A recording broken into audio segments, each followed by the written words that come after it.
Hey Loc Babes, this is Jenn from EnrichedLocs LLC. I am a loctician based here in the state of Connecticut. So if you love all things locks and lifestyle, stay tuned. So today we're going to discuss the most dreadful thing ever.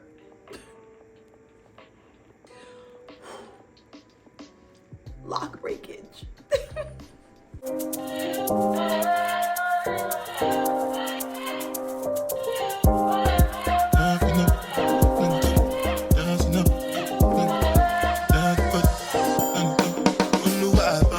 Okay, so if you've ever experienced loc breakage in any capacity, my condolences and my heart goes out to you.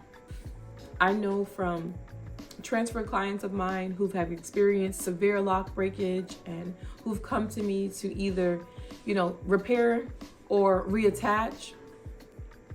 The horror stories, the hurt, the betrayal that they go through is it's devastating.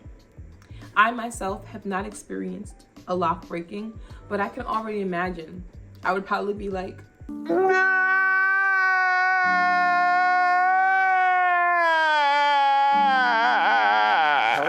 today, let's discuss some of the reasons why your poor loc may have broken off, why your locs may break, and what we can do to fix it. So first up, over manipulation. Over manipulation is one of the main things that I see for locs breaking. So too tight retwisting, too tight retying, having styles every single time you get your hair done. Just tight styles, or just your hair just doing something. Your locs not just being able to be free. Over manipulation is a huge culprit to locs breaking. What you can do to prevent this from happening to you is to go easy on the styles. Yes, these styles are beautiful, but you don't need your locs to be in a style every single day of your life. So you can take breaks from styles. You can make sure that you are not going too frequently to get your hair retwisted or retying. This is not something that you should be doing every 2 weeks or every 3 weeks, being retwisted over and over and over again. Something else that can cause loc breakage is dryness and lack of moisture. So dry locs can become brittle and they can become weak and they can just snap off. So you want to make sure that you are hydrating your hair. You want to make sure that you remember that hydration starts from the inside out. You want to drink your water. Drink your water. You want to make sure that you are spritzing your locs. Your locs love water. Anything, think of your hair as a plant. Plants need water to thrive. Your hair needs water to thrive as well. So don't be afraid to get your head wet with a little bit of moisture daily. However it is that you can best moisturize your locs, you must do that. Remember, we previously spoke about how water moistures your hair and not oil. So after you spritz your hair, after you get the water in, you want to make sure that you seal it in with an oil. Again, my go-tos are tea tree, jojoba, argan oil, olive oil, a little bit of castor oil. Don't overdo it because you don't want product buildup, but you just want to seal in the moisture that you just put in your hair. Speaking of product buildup is another way that your locs can fall out. Why? Because you can be using too much of a product. Remember, too much of a good thing is now a bad thing. Using too much of a product that is not easy to wash out, the rigorous motion of scrubbing and scrubbing and scrubbing your hair, you can just be popping off hair strands left and right. So that can absolutely weaken your locs. So you want to stay mostly close to the water-based loc products that are out there. The next point is improper maintenance. So poor retwisting, poor retightening. If you go to a loctician or a stylist who doesn't know what they're doing, they can actually cause extra damage to your locs. And it's also, if you are a DIY girly or boy, you can cause damage to your own locs as well. So you want to make sure you educate yourself on the proper way to conduct retwists and the proper way to conduct retightenings, and even the proper way to conduct crochet maintenance. If you're someone who wants to do that yourself, you want to make sure that you are doing your crochet maintenance properly, because you can do crochet maintenance and end up with damaged locs. Something else that can cause loc breakage are environmental factors, like super harsh conditions. So below 2 degrees outside, it's freezing outside and your head's not covered, your locs are dry. Or it's 100 degrees outside and your head's not covered and now your hair feels dry, feels like straw. Those two extremes can absolutely damage your hair. So you want to make sure that you're taking the proper precaution to make sure that your locs are covered when you're in elements that are harsh like that. And what will help? wearing scarves, wearing satin scarves, wearing satin bonnets, wearing silk scarves, wearing head coverings. In a previous video, I told you guys about, I have beanies that have satin inside of it, and scullies and different hats that you can get from Amazon. And if you're confused about which ones to get, make sure you look at my link below in the description box. I have a plethora of scarves and turbans and things like that you can purchase directly from Amazon, that they all have satin inside and they will protect your locks. Another factor that can absolutely cause lock breakage is your diet and your health. Are you drinking your water? Are you drinking your water? You need water. I don't understand how there's like a whole group of people that don't drink water out here. I don't understand how they're still alive. Like, you need water. I have so many water bottles. Like, I probably have like 60 of these throughout my house between myself, my husband, and my kids. You need water. You have to drink water. Water is how you stay alive.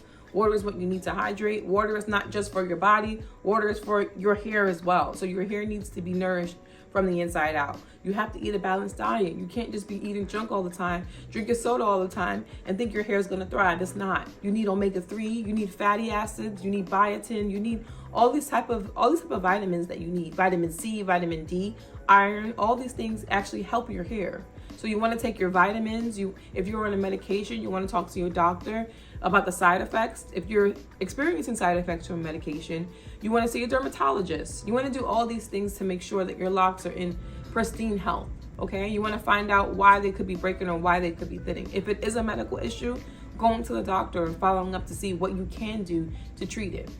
If you already have weak or smaller locks, you want to make sure that you stay on top of your schedule.